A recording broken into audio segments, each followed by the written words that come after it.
자, 한판 승부 매주 금요일 2부는요. 교양의 수준 한 단계 올려보는 시간이 되겠습니다. 한판 클래스 시간. 자, 오늘은요 그 국제 관계로 범위를 보겠습니다. 국제 정치라고 하는데요. 자, 어느새 글로벌 이슈의 핵심 축이 되어버린 미국과 중국의 패권 전쟁, 또 그 양상을 들여다보면서 또 우리 대한민국 외교 전략은 어떻게 될 것인가 함께 고민하는 시간이 되겠습니다. 그래서 오늘 한판 클래스의 특별한 주인공은 김준형 국립외교원장을 모셨습니다. 어서 오십시오. 네, 안녕하십니까. 네, 반갑습니다. 네네.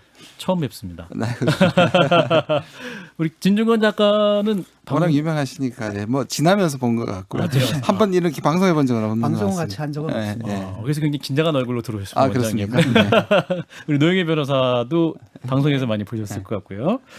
우리 원장님 그 후임자 발표가 났어요. 좀 원래는 바로 전날 나는 게 그렇죠. 보통은 상례인데요. 예. 그게 아마 다른 분하고 같이 차관급이 같이 발표하느라고 그 전날 저한테 전화가 왔습니다. 좀 결례가 되더라도 알고 계시면 좋겠다. 그러나 근무는 끝까지 할 수 있다. 다음 주까지가 수요일 날 저 퇴임식입니다. 딱 2년 되는 자리입니다. 날입니다. 저희가 의도한 건 아닌데 퇴임을 마치고 저희가 그래서 마지막 아마 제가 국립외교원장으로 마지막 방송인 것 같습니다. 영광입니다. 제가 영광입니다. 예. 자, 국립외교원장 이제 2년 임기를 마치시는 건데 소회랄까요? 어떤 마음이세요? 저는 뭐 넓게 보면 폴리페스지만 평생 학자였는데 저는 약간 다르다고 변명합니다. 왜냐하면 전문성을 가지고 외교는 돕는 거니까 폴리페스의 범주를 넓게 좁게 잡으면 아니라고 생각하고 제가 가지고 있는 전문성을 기여했다고 생각하기 때문에 좋고요. 제가 3월 말에 그 책을 하나 썼는데요. 가스라이팅 때문에 문제가 많이 됐고 새로 있는 한미 관계사. 매주 화요일 날 우리 엄마 부대가 제 앞에 와서 민족의 반역자 김준형 물러나라 데모를 하는데요. 민족을 반역. 혹시라도 제가 퇴임하는 것이 그들의 공이 아니기를 이 자리에서 꼭 그렇게 얘기하실까봐. 그럼요. 아닙니다. 임기를 마치고 가는 겁니다. 임기를 정확히 채우셨습니다. 정확히 채우시고 잘 가십니다. 국립외교원이 이제 그 외교관 양성소잖아요. 그죠? 네, 맞습니다. 그러니까 또 떠나시면서 함께 있었던 젊은 외교관들, 학생들 모습도 많이 기억 남으실 거예요. 네, 그렇습니다. 제가 학교를 떠났지만 꼭 학교 같은 곳에 온 거죠. 그렇죠. 사실 외교안보연구소라는 정책연구소와 지금 말씀하신 것처럼 외교관 교육이니까 교육과 연구가 여전히 있더라고요. 그래요. 그래서 잠깐 말씀하셨는데 그 한미관계 가스라이팅 상태로 가셨다 논란이 커졌었어요. 네네네. 그때 많이 힘드셨죠? 저는 무풀보다 악플이 좋다는데 저는 무풀이 좋더라고요. 그러니까 악플 전문가들이 굉장히 많아요 저희 방송에. 그 출마하실 분들의 얘기입니다. 그래서 제가 폴리페스가 아니라고 말씀드린 거예요. 그렇군요. 그래, 다 극복이 되신 겁니까, 그건 지금은? 뭐 조금 잔잔해졌고요. 사실 뭐 단어 때문인데요. 그 책 전체의 주제는 우리가 한미 관계도 실용으로 가야 된다는 뜻이었습니다. 그렇죠. 또 오늘 방송을 통해서 좀 자세하게 설명을 해주시면 좋을 것 같은데, 그러니까 이제 당시 미국을 상대할 때 불편하지 않게 우리를 요구를 축소시켜 가져가는 경우도 있는데 그럴 필요가 없다. 우리의 국익이 더 중요하다라는 차원에서 말씀하신 거였죠. 미국조차도 협상의 대상이지. 한미 관계도 국익을 앞설 수 없다는 가장 상식적인 말을 하는 겁니다. 네네. 근데 그게 좀 오해가 돼서. 네. 이제 새로 읽는 한미 관계에서 동맹이라는 역설 이렇게 표현하셨어요. 어떤 역설입니까? 왜냐하면 영원한 동맹은 사실 없는 거거든요. 동맹은 이익에 따라서 움직여야 되고 상황에 따라서 달라지는 것인데 마치 신화나 종교처럼 굉장히 중요하고 우리한테는 큰 역사와 사실 세계 제1위의 국가를 동맹으로 갖고 있다는 굉장한 자산이죠. 근데 때로는 그것이 너무 지나쳐서 우리가 그런가 왜 가스라이팅이라는 말을 썼냐 하면 원래 이 북한의 김정은한테 우리 문재인 대통령이 가스라이팅 당한다는 보수의 공개에 대해서 제가 너무 잘 아시겠지만 가스라이팅은 원래 서로 적대적인 관계나 비슷한 관계에서는 일어나지 않잖아요. 부모 자식이나 데이트 폭력이나 그루밍에서 일어나는데 김근식 교수가 그렇게 말을 했었죠. 그렇게 말을 했습니다. 그래서 저는 오히려 그런 경우가 몇 차례 있었다. 오히려 한미 관계에 어울리는 말이다. 그걸 앞에 썼던 말이 썼고 뭐 예를 들자면 어떤 우리의 정치인이 백악관 앞에 가서 대통령 쫓아내라고 미국 대통령한테 부탁하는 이게 가스라이팅이다. 제가 몇 가지 그 구체적인 예를 들었습니다. 그러니까 우리 전체가 다 가스라이팅 당하고 있다는 그런 것이 아니었고요. 근데 그 전체를 안 읽어보고 그 말을 하고 이제 한미 관계를 그렇게 묘사했다고 해서 제가 엄청나게 시달렸습니다. 때 책은 좀 많이 팔렸습니다. 아, 그럼 전화위복이 된 거네요. 꼭 그렇지는 않은데요. 예. 사실 550페이지짜리 책이거든요. 근데 그 그렇군요. 서문의 그 단어 때문에 네네네. 합력하여 선을 이루기를 바랍니다. 예. 자, 지금 오늘 함께하고 있는 우리 진중권 작가님은 미학 전공가고 우리 또 이 노영희 변호사님 법학 전공자시기 때문에 저 심리학 전공이에요. 아, 심리학입니까? 예, 변호사시기 때문에 네. 예, 그래서 이제 가르치는 마음으로 저희들에게 이제 한판 클래스로 가르쳐 주시면 되겠습니다. 일단 우리 진 작가님 우리 원장님께 질문하고 싶으신 거 예, 있으시면. 이제 아마도 보수층에서 이제 우려하는 건 이런 것 같아요. 좀 전에 말씀하신 게 이제 원론적으로는 맞는데 지금 상황에서 그 다음에 우리가 예상되는 아주 오랜 기간 동안 미국과의 동맹이라는 건 사실 상수가 아니냐. 그런데 이제 이번 정권 들어와 가지고 이 상수를 자꾸 변수로 만들려고 하는 것 같다. 이런 불안감들이 좀 있는 것 같아요. 예. 그 다음에 이제 오히려 좀 더 나아가게 되면 그래서 미국 대신에 중국을 상수로 만들려고 하는 게 아니냐라는 보수층의 불만 그리고 약간의 불신, 불안감이 좀 있는 것 같습니다. 근데 한미 동맹은 저는 이게 일종의 저는 진보 정부가 약간의 좋은 글씨를 안고 있다고 생각합니다. 왜냐하면 제가 박근혜 정부가 등장했을 때 예. 독일의 그 보수 콜 수상이 통일을 이뤘듯이 오히려 이념 논쟁에서 자유로운 박근혜 정부가 남북 관계 성공했으면 좋겠다고 제가 칼럼을 쓴 적이 있습니다. 근데 오히려 문재인 정부는 그런 부분에서 더 국방을 강조한다든지 한미 동맹을 강조하는 걸 오히려 진보 쪽에서 보면 지나치게 할 때가 있습니다. 예.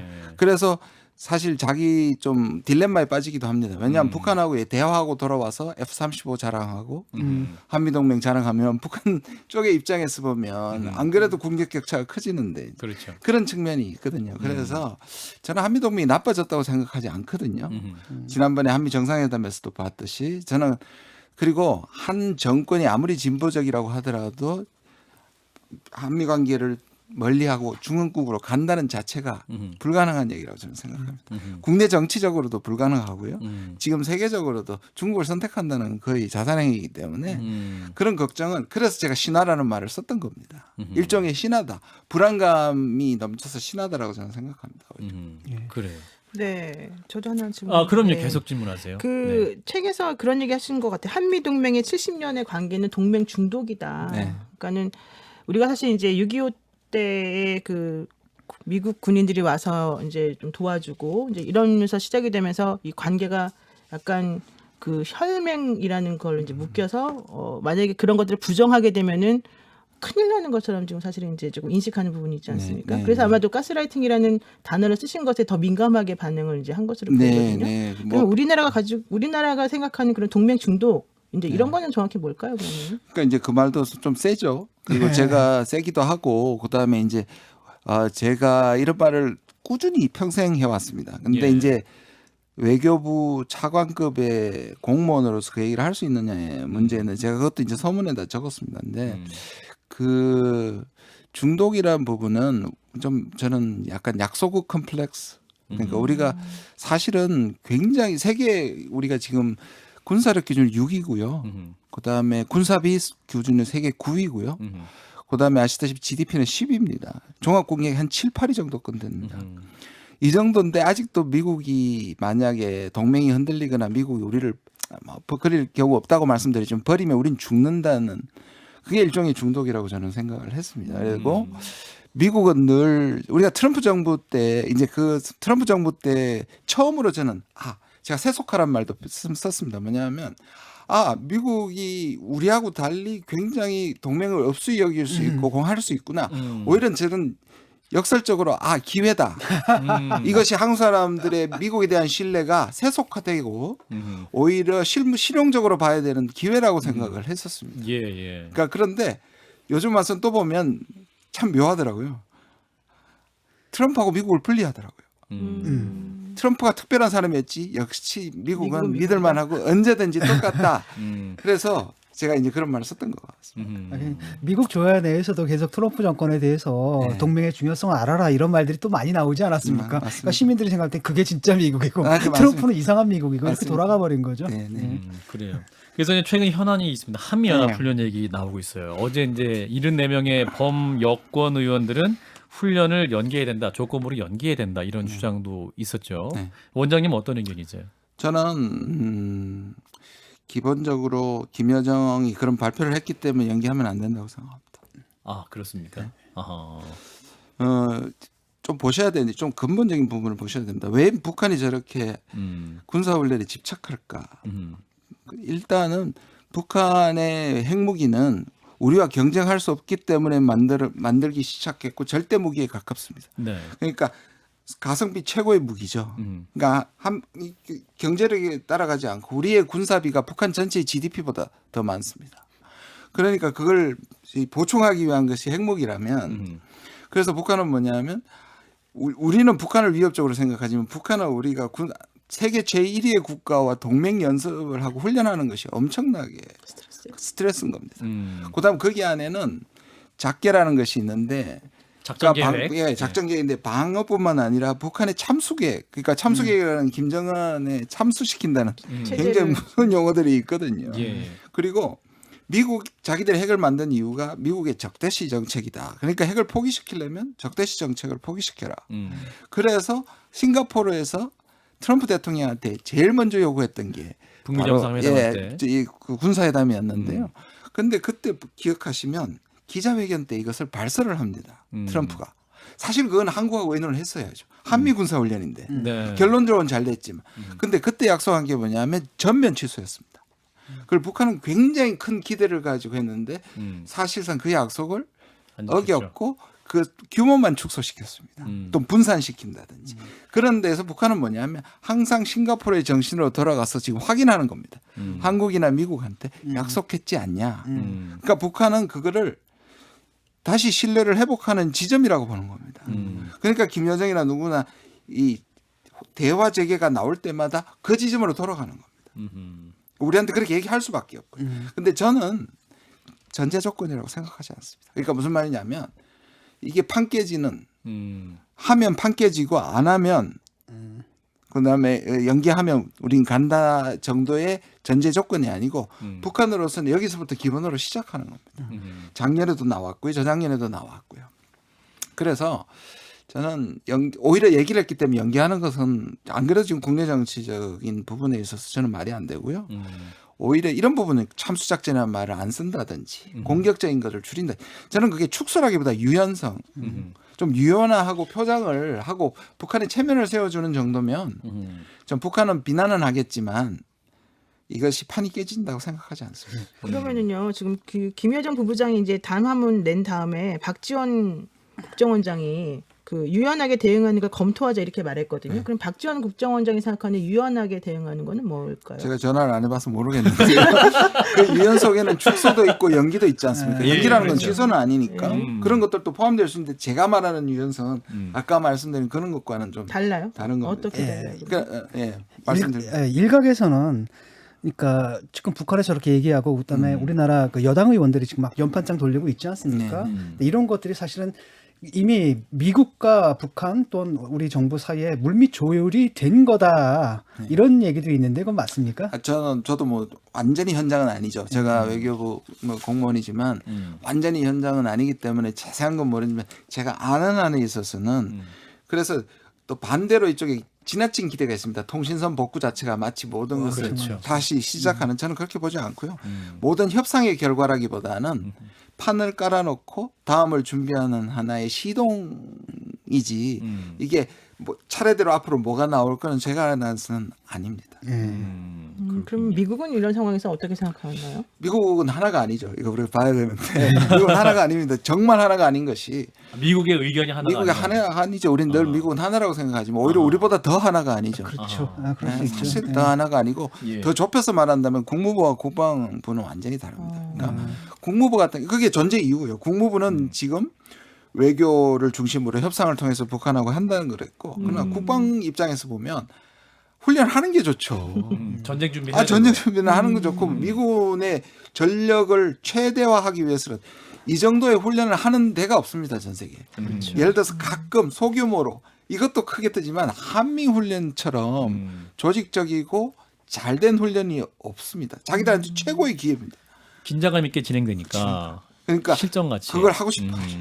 해볼 수 있는 그렇죠. 정말로? 그래서 지금 또 군부 내에서 틀립니다. 최근에 브룩스와 아브라함스의 얘기가 틀리지 않습니다. 네네. 아브라함스는 가장 전형적인 그래서 아니 이게 도대체 컴퓨터 게임 같은 게 소용이 있냐? 만나서 시뮬레이션. 같이 대면해서 해야 된다. 그렇지만 오히려 브룩스 같은 사람은 굉장히 그 군인이지만 상당히 트인 분이거든요. 그런 네. 분 같은 분 충분하다. 그리고 제가 알기로도 지금 축소됐다기보다는요 분산됐다는 게 표현이 훨씬 좋습니다. 그러니까 옛날처럼 대규모 기동훈련만 없어졌지 1년 내내 실질적으로 할 수 있는 훈련 다 하고 있습니다.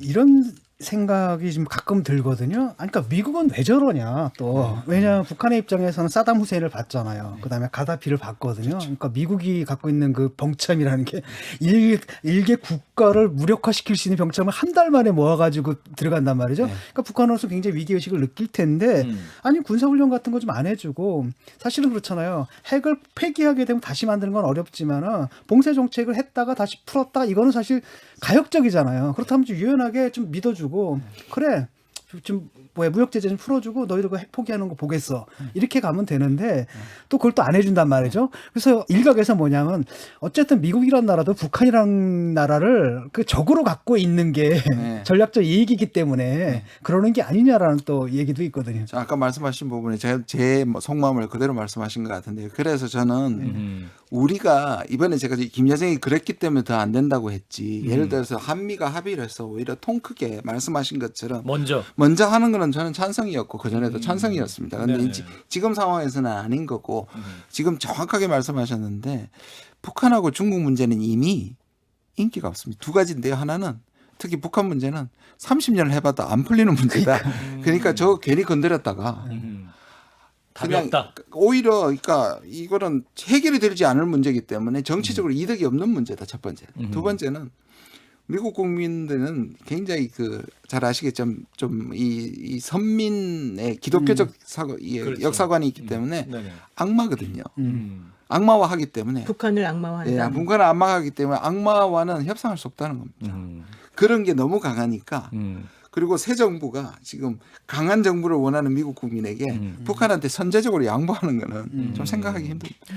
트럼프는 그런데 왜 그렇게 열심히 싱가포르도 가고 워싱턴에서도 볼 수도 있다 그러고 뭐 이렇게 얘기를 했었는데 그래서 굉장히 묘한 현상이 일어났었죠. 네. 전혀 반대 한국의 진보가 차라리 트럼프가 낫다. 저도 뭐라 그러냐. 둘 다 미쳤으니까. 아니 오바마보다 트럼프가 낫다는 댓글이 많았어요. 사실은. 현상이 너무 답답하니까 어떻게 판을 한번 뒤집을 거다. 실제로 뒤집었고요. 근데 그것이 소위 말하는 진정성이라든지 이걸 이끌어가서 한국이나 한반도나 아시아의 안정을 위해서 한 게 아닌 거죠. 자신을 위해서 한 거고 즉흥적으로 한 거고요. 그리고 제가 아는 한에서는 수많은 약속을 협상장에서 우리 대통령이나 트럼프한테 한단 말이에요. 하고 나서 와서는 잊어버려요. 종전선언도 약속했고요. 그러니까 제가 지킬 생각이 없는. 그다음에 군사훈련 아까 말한 완전 취소도 약속했고 다 하는데요. 와서는 내부에 반대가 있으면 그 쑥 들어가 버립니다. 그런 또 다른 예가 있는데 실제로 북한을 치라는 얘기를 베티스 회고로 보면 나옵니다. 얘기를 하는데 제가 또 직접 미국의 고위 관리한테 들은 얘기인데요. 그럼 전부 다 바짝 처음에는 놀라는 거예요. 진짜 때리면 안 되는데. 그러니까 북한이 중동에 있는 나라거나 아프리카에 있는 나라였으면 아마 때렸을 거예요. 근데 우리는 남한하고 바로 붙어 있잖아요. 그러니까 못 때렸는데 이 사람을 겪어보니까 그 앞에서 자기를 위세를 자랑하기 위해서 때렸다고 하고 그 다음날 그 얘기를 안 한대요. 잊어버려서. 그래서 지켜보니까 그러면 이 사람이 한 10번 중에 9개는 자기 그걸 과시욕을 하는 거고요. 진짜 원하면 매일 얘기한다는 거예요. 그걸 메티스가 나중에는 발견합니다. 나중에 알았구나. 그래서 처음에 그렇게 완전히 패닉이 됐다가 나중에는 이제 파악을 해. 그게 메티스 회고록이 잘 나옵니다. 그 다음날 얘기 안 하면 진짜 의지가 아니구나. 진짜가 아니고 우리는 노란한 거네요. 트럼프한테 말하자면. 너무 그렇게 얘기하면 그런데요. 그런 측면이 없지 않아 조금 있습니다. 참네요. 네. 그 아까 말씀하신 대로 그럼 바이든 행정부의 경우는 트럼프 행정부와 달리 그 우리 남북 문제가 우선순위에서 좀 떨어졌다 이렇게 진단해도 됩니까? 그러니까 트럼프의 공이 있습니다. 뒤집었지만 하나는 남북 문제, 북한 문제가 굉장히 우선순위가 올라갔고 도저히 불가능해 보이던 정상회담이 지금도 얘기하잖아요. 예전에는 불가능하던 것을 가능하게 해버린 부분이 분명히 존재하고요. 또 세 번째는 실질적으로 북한이 전략 도발 안 하고 있죠. 저는 북한이 보시면 최고위 라인은 안 깼어요. 우리 문재인 대통령하고 지금 트럼프가 없지만 아무리 지금 비난을 하고 해도 마지막 라인은 두고 있습니다. 네. 그리고 북한의 비난 담화의 내용을 보면 그렇죠. 사실 김정은 이름으로 안 하니까 안 하고 그리고 우리 대통령을 당국자라고만 하지 최고 당국자까지는 얘기하지만 문재인이라고 얘기하지 않습니다. 트럼프도 그렇고요. 또 하나는 뭐냐면 전략 도발 안 하는 겁니다. 그 판 깨지니까. 네. 핵실험과 ICBM은 안 쏘는 요 두 가지 마지노선은 갖고 있는 걸로 보시면 됩니다. 그렇군요. 그러한 흐름 속에 또 남북 관계, 북미 관계도 이해하면 될 것 같은데 그래서 이번에 통신선 복구되면서 화상 정상회담 얘기가 많이 나와요. 아니, 남북 이거 정상회담 보면 무슨 네. 화상을 아젠다 북한하고 왔다 갔다 하고 미국 왔다 갔다 하는 걸로 아니고요. 아 그런가요? 북한의 코로나 상황, 우리의 코로나 상황, 전 세계 비대면 회의가 많은 곳에서 만나겠냐? 2018년처럼 그러니까 대안으로 얘기되고 사람들의 얘기가 커져서 혹시 그거 합의했냐고 그쪽이 시나리오냐고 나온 거지. 저는 제가 알기로는 심각한 하나의 아젠다로 시나리오로 남북이나 북미가 토론됐던 건 전혀 아닌 걸로 알고 있습니다. 아 그렇군요. 그냥 언론에서 나온 정도 얘기. 그런데 로이터 통신에서는 또 정상회담 논의가 있다라는 또 보도가 나와서 청와대가 부인하기도 했는데 네. 그 근거가 있으니까 그러니까, 로이터도 보도하는 거 아닙니까? 제가 보기에는 이제 지금까지 예. 그 사인은 괜찮았습니다. 이제 지금 바이든 정부는 뭐냐면 북한 문제가 중요하다는 건데 긴급하지 않다는 겁니다. 정확하게 말씀드리면. 왜냐하면 자기 지금 내부일 중국일인데 근데 긴급하지는 않은 거를 우리는 긴급하죠. 그리고 북한 문제에 대해서 외교적으로 해결하겠다고 얘기한 것도 좋은 사인이고 그다음에 판문점 싱가포르 회담 추인하겠다는 것도 좋은 사인인데 딱 북한이 좋아하는 구체적인 양보는 없는 거예요. 그러니까 이런 상황에서 통신이 회복되고 이러니까 한국이 중간에 중재가 돼서 아마 이게 소위 말하는 확 그냥 급변이니까 급진전이 있는 거 아니냐는 희망 섞인 사고들이 좀 섞여 있는 것 같습니다. 근데 제가 말씀드린 건 분명히 좋은 사인이고요. 그렇게 진전될 수 있습니다. 근데 확률적으로 지금의 가장 가능한 것은 제가 보기에는 당분간은 우리가 생각하는 속도보다는 훨씬 느릴 것이고 그런가요? 우리가 생각하는 것보다는 규모가 조금 그래서 뭐라 그러냐면 우물에서 숭늉 찾는 게 아니라 한정식을 찾았다고. 정상회담 한정식을 찾은 거군요. 근데 정권 바뀌면 또 그 기조가 또 바뀌지 않습니까? 우리 정권 말씀하시는 거. 그러니까 제 말씀은 너무 빠른 얘기를 하셨어요. 갑자기. 그러니까 원래 너무 점프를 아니 하셨어요. 얼마 안 남아서 근데 사실은 뭐 깜짝 놀랐습니다. 예, 어쨌든 어느 정권이 들어서게 되면 남북 관리를 안정적으로 관리하고 통일의 관리를 하기 때문에 사실상 생각해 보십시오. 박근혜 대통령도 저기 중국 군 사율까지 하지 않았습니까? 그 군대가 네. 어떤 군대입니까? 6.25 때 우리 쳐들어온 군대인데 중국에 가서 좀 그런 측면도 좀 있는 것 사실 같아요. 말씀하신 것처럼 선거 전에 이 북한 문제나 통일 문제는 예. 진보와 보수가 엄청 나뉠 것 같고 가면 막 그럴 것 같은데 실질적으로 그렇게 차이가 없습니다. 말씀하신 아니 근데 그러면 진짜 통일부 없애자 이런 말은 좀 안 맞는 거네요. 어쨌든 예, 저는 그건 아니라고 보고요. 저기 이명박 정부 때 실제로 추진했었고 그랬습니다. 제가 반대 네, 서명자 그렇죠. 중에 하나입니다. 하나만 질문 더 드릴게요. 이제 한미연합훈련은 원장님 의견으로는 안 하는, 계속 하는 게 맞다고 말씀이신데 이제 계속 할 경우에 일각에서는 이제 북한이 SLBM 그러니까 잠수함 발사 탄도미사일 시험 발사를 강행할 수도 있다 이런 우려도 나오고 실제로 발사하게 되면 더 어려워지는 거 아닙니까? 이게 저는 뭐 가능성도 있다고 보는데요. SLBM까지는 안 갈 수 거라고 저는 오히려 조금 그쪽에 무게를 두고 싶습니다. 보시면 북한이 전략 도발하는 ICBM 중장거리 그거하고 이제 핵실험이죠. 네. 이거는 이제 판이 깨지는 겁니다. 북한도 알고 우리도 알고 미국도 알고 있습니다.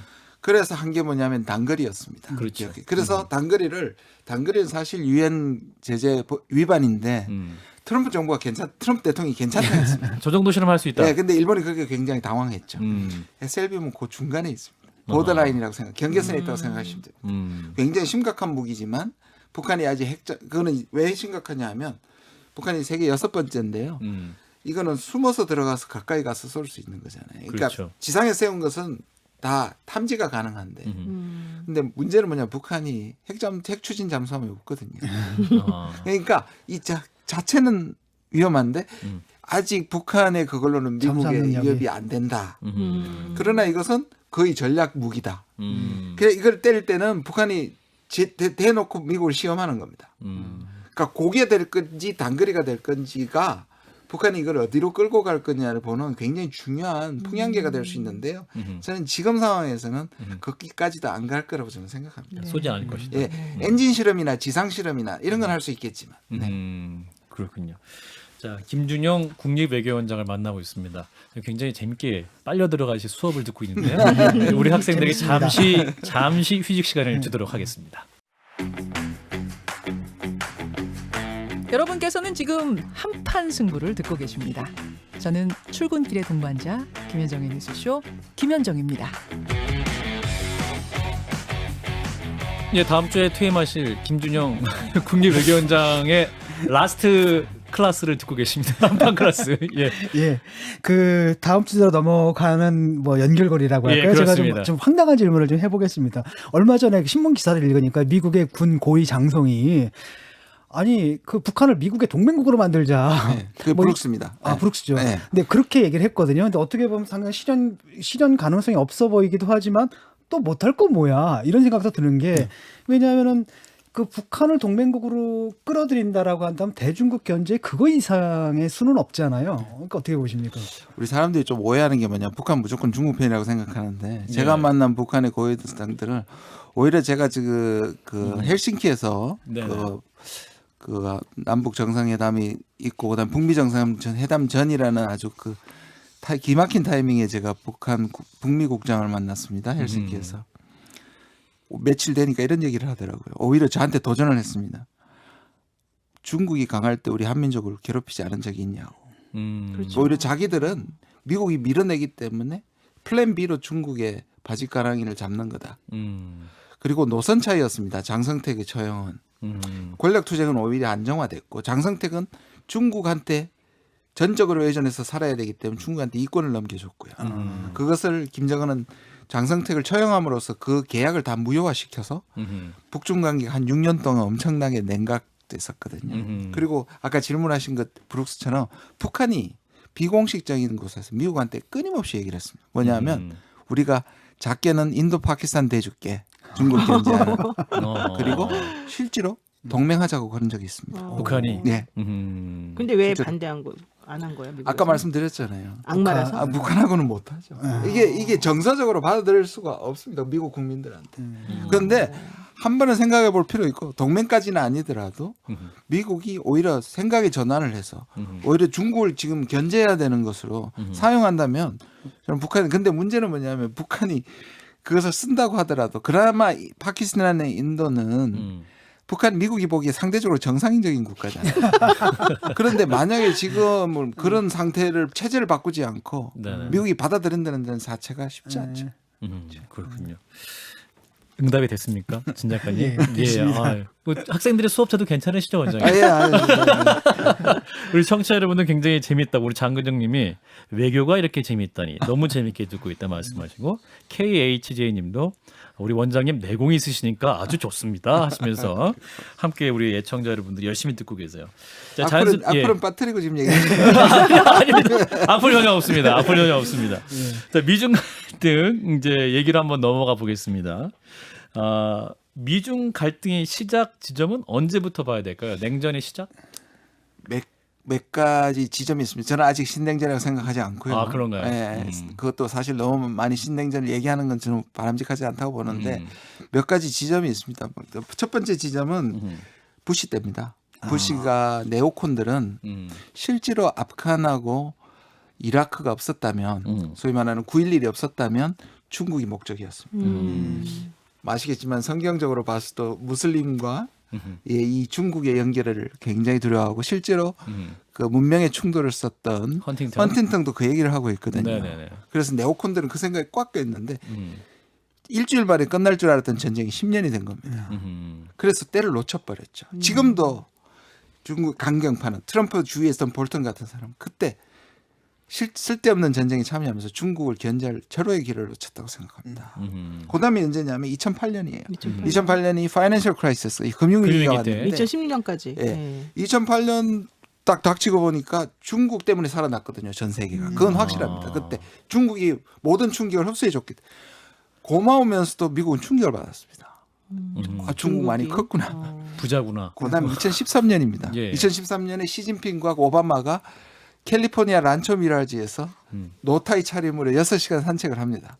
그때 처음으로 그전까지는 도광양해라고 조심스럽던 중국이 대드는 뭐라고 얘기하느냐면 미국이 1위를 넘보지 않는다. 그러나 미국도 중국의 핵심 이익을 지켜달라. 그러면서 시진핑가 잘 정리됐다고 돌아갔는데 미국이 충고를 받았어요. 많이 컸구나. 그리고 언제냐면 트럼프 때 온 겁니다. 그래서 트럼프 때 와서 직접적으로 때리기 시작했고 그때는 중국이 엄청나게 아까 말씀드린 것처럼 커져 있는 거죠. 근데 아까 신냉전은 아직 아니라고 말씀하셨는데 이제 신냉전이 성립하려면 중국과 미국이 두 개의 바이폴라, 두 개의 슈퍼파워라고 맞습니다. 인정이 돼야 되는데 아직은 그 수준은 아니다. 줄 세우기를 해야 되잖아요. 주변 나라. 줄 세기를 해야 되고 일단 배타적으로 갈라져야 되는데 너무 아직 얽혀 있습니다. 그러니까 미국과 군사적 관계를 갖고 있는 뭐 고문부터 시작해서 동맹까지 한 60개국이 되고요. 예. 중국을 무역 1위로 국가하고 있는 국가가 110입니다. 근데 이게 다 겹쳐 있어요. 딴 나라가 아니에요. 거의 60국가가 다 우리처럼 우리가 제일 불균형이지만 전 세계가 끼어 있다고 보시면 됩니다. 그거를 분리시켜서 이념 전쟁으로 가기에는 이제 저는 그렇게 갈 수도 있다고 보지만 그게 아직까지는 아니라고 생각합니다. 저는. 그래서 지금 중국이 미국에게 이제 3대 요구안을 냈어요. 미중 고위급 회담에서 중국 사회주의를 전복시키거나 비난하지 말라. 이게 있었고 중국의 발전을 방해하거나 중단시키지 말라. 이게 있었고 국가 주권 침해 말고 영토 보전 해치지 말라.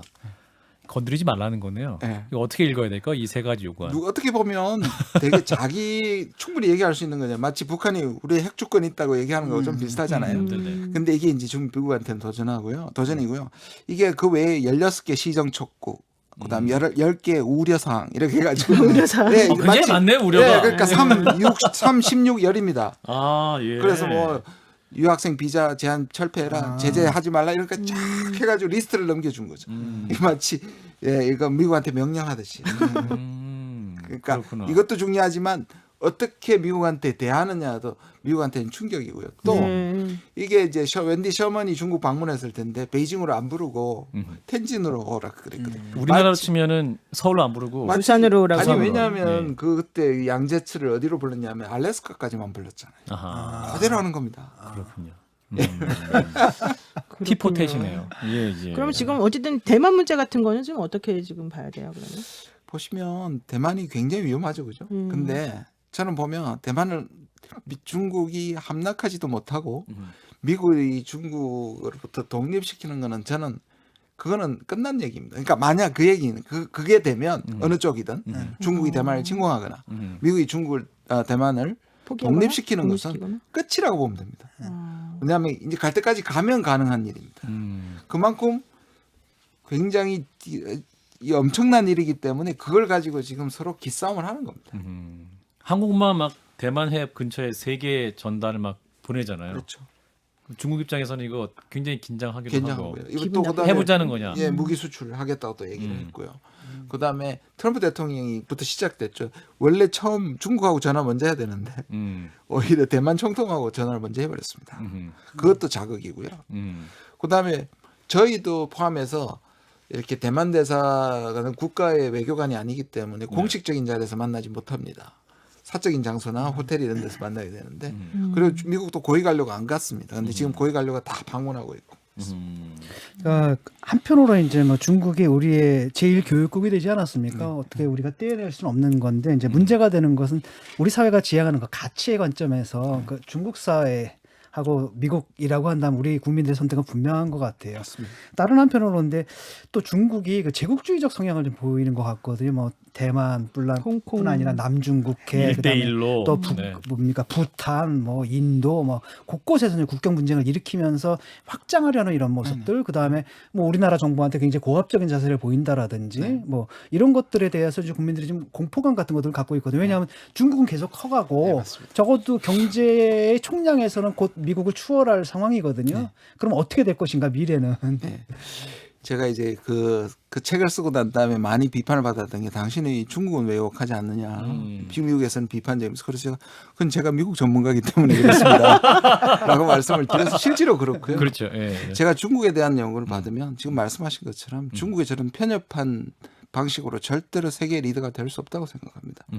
미국도 약점이 많고 중남미나 아시아의 독재를 도왔지만 근본적으로는 민주주의의 모범을 보였고 소프트 파워에 대 있어서 내세우는 그러니까 포용과 힘을 동시에 보여줬는데 중국은 너무 짧은 시간에 사실 포용보다는 편협하고 무력과시와 자기들이 그러니까 어떤 면에서 오히려 도강양해가 좀 길게 됐더라면 안 될 때 중국이 너무 빨리 네. 사실 무리수를 저는 두는 것이고 그거는 시진핑의 권력과도 저는 상당히 관련이 있다고 봅니다. 자 그러면 우리가 명분적으로 말씀하신 것처럼 제가 그런 말 책에 썼어요.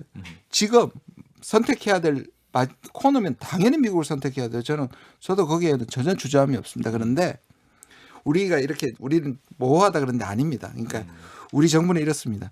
한미 관계 균형이 아니고요. 한미 관계를 근간으로 하되 한중 관계를 손상하지 않는답니다. 표현이 그렇게 돼 있습니다. 손상하지 않는다는 말은 중국이 우리를 손상시킬 수 있기 때문입니다. 그러니까 우리가 중국에 대해서 25%에서 30%의 무역 의존도를 갖고 있기 때문에 일각에서는 그러면 지금 편을 선택하자 그러는데 이 편을 선택하면 굉장히 무책임한 겁니다. 저는 이번에 그 사드를 계기로 중국하고 디커플링을 해야 되는데 우리가 독재 국가가 아닌데 디커플링 용어를 설명해 주셔야 됩니다. 원장님. 중국하고 우리가 왜냐하면 우리 경제적으로 의존도를 줄여나가야죠. 왜냐하면 의존도가 마늘 분쟁 때도 그랬듯이 우리가 중국한테 이익을 얻는 것이 그게 거꾸로 우리한테 돌아와가지고 우리한테 위험 요소가 되는 부분이거든요.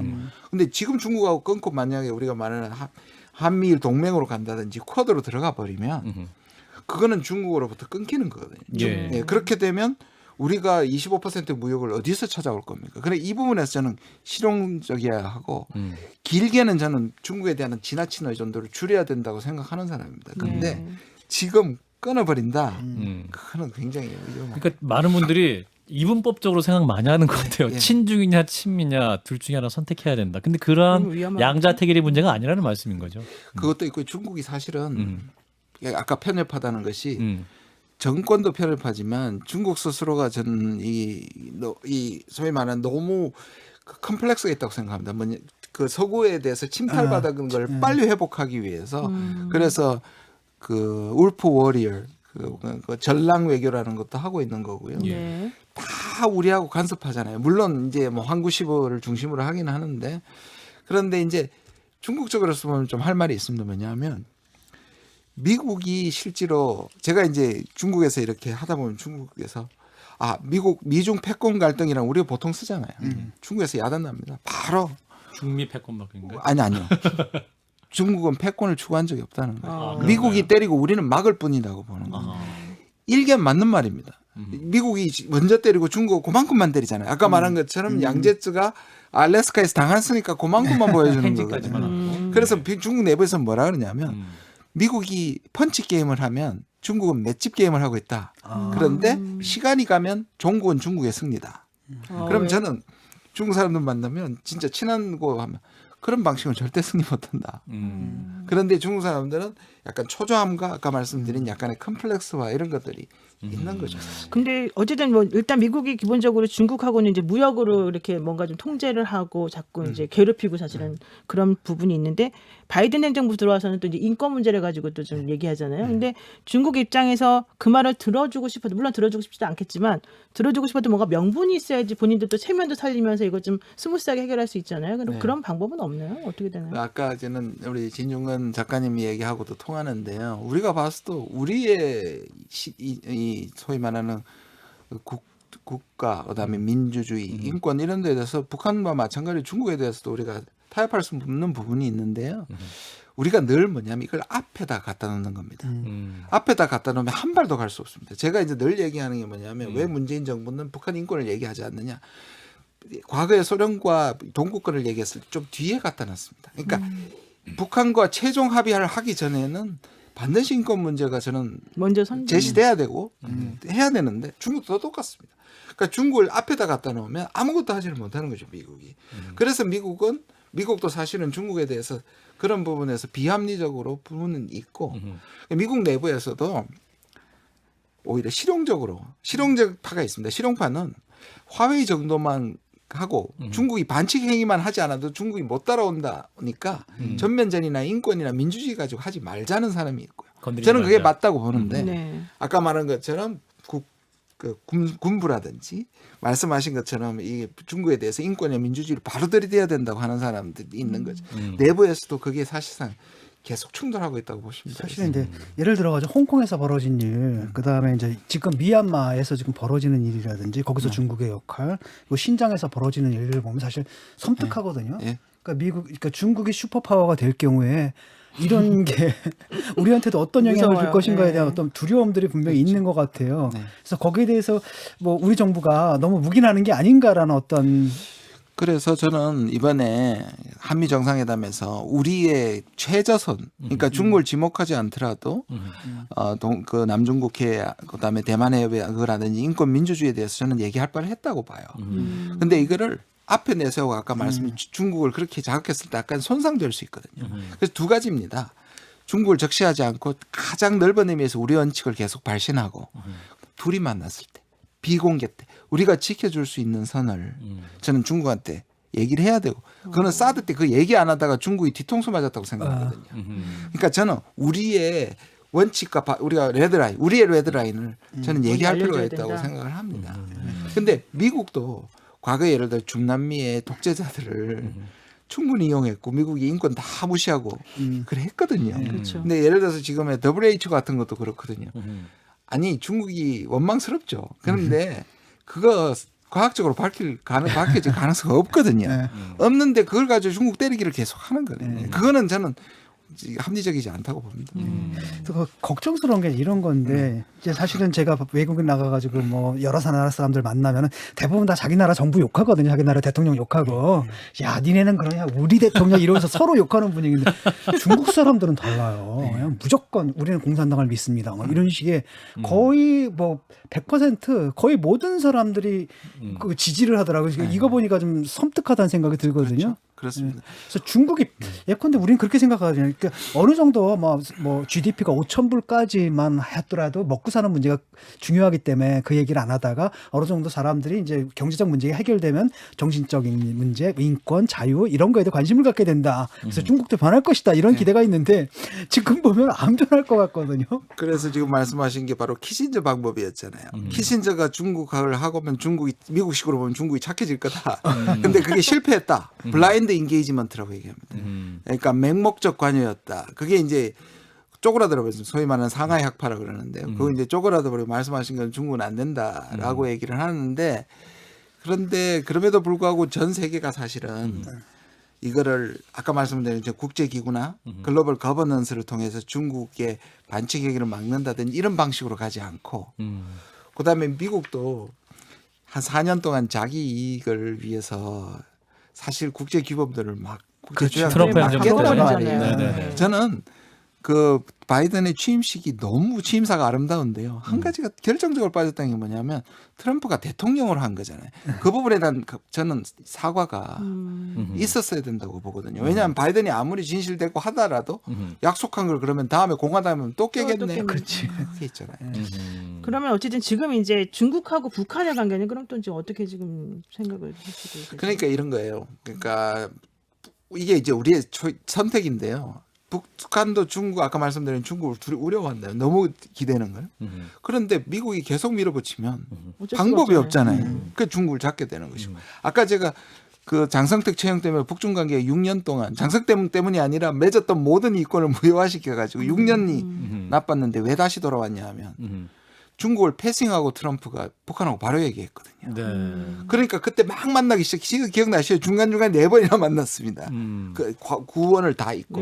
그만큼 중국도 실용주의적인 거죠. 그러니까 그렇게 보면 북미 관계가 어떻게 다느냐에 따라서 지금 북중 관계가 지금은 북미 관계가 나쁘니까 지금 북한은 중국과 러시아와 관계를 돈독히 하고 있습니다. 국립외교원 김준영 원장님과 함께하고 있습니다. 모든 수강생들이 열심히 듣고 있습니다. 예, 이제 거의 이제 원장님은 보내드릴 시간이 돼가지고요. 네. 이제 대륙 세력인 중국, 해양 세력인 미국, 둘 사이에서 우리 대한민국이 나아갈 바에 대해서 우리는 이제 약 2분간도 고민하도록 하겠습니다. 근데 원장님께서 이제 미중 대결을 완충하고 압박 분산할 수 있는 협력 연대를 만드는 게 중요하다. 이런 말씀도 하셨어요. 어떤 의미입니까? 이게 뭐냐면 아까 말씀 우리만 고립된 게 우리만 사실 끼어 있는 게 아니고 전 세계가 끼어 있고요. G7이나 보면은 G7이 저건 굉장히 중요하다 보는데 다 중국 욕했죠. 원칙적으로 욕합니다. 맞습니다. 근데 돌아오면서 프랑스나 독일은 다른 소리를 합니다. 돌아오면서는 그거와 다른 그러니까 욕은 할 수 있지만 중국을 제재하는데 동참해라. 반중전선 안 합니다. 절대로 안 합니다. 그럼 뭐냐면 저는 이런 국가들 2열에 있는 국가들이 모여서 미중에 이렇게 격화될 때 완충시키고 압박을 피하는 데 사용해야 된다. 왜냐하면 지금 우리 때처럼 호주만 튀어나와가지고 중국한테다가 엄신 두드려 맞고 있습니다. 근데 중국이 나쁘죠. 근데 미국이 다 못 도와줍니다. 우리 사드 때 미국이 안 도와줬습니다. 그렇죠. 그러니까 미국도 옛날만큼 자기 피해를 각오하고 보호할 수 없다면 이들 국가에 연대해야 된다는 말씀을 드린 그러니까 거고. 독일이나 이탈리아 같이 좀 하는 게 예, 독일, 필요하겠네요. 이탈리아 이들 국가, 호주, 그다음 아세안 이런 국가들과 연대를 해서 미중 그러지 말라도 얘기하고 그다음에 아까 같이 그다음 WHO 그런데 오히려 앞으로의 방역에 힘쓰자 이런 것들을 목소리를 높이면서 좀 완충시켜야 된다는 것이 제 방법. 그래서 메르켈이 이런 말을 했죠. 중국은 많은 문제에 있어서 우리의 라이벌이지만 동시에 많은 측면에서 우리의 파트너다. 그렇습니다. 네. 우리 대한민국도 그런 전략으로 예. 가야 된다. 얼마든지 비판에는 동참하지만 때려라 그럴 때는 못 참여한다는 겁니다. 근데 우리만 앞에서 갔다가 뒤에 아무도 없는 거예요. 그게 지금 일본이 하고 있는 겁니다. 아, 그렇군요. 그래서 트럼프 행정부 당시에는 4년 동안 이제 외교의 다자주의가 파괴되는데 그런 의미에서 우리는 또 다자주의를 회복해야 될 시점도 맞습니다. 된 거군요. 그런 점에서는 바이든 정부와 잘 통하고요. 바이든 정부는 맞는데 문제는 뭐냐면 지금 바이든 정부가 그런 방식으로 빨리 변화 못 시킨다는 데 있습니다.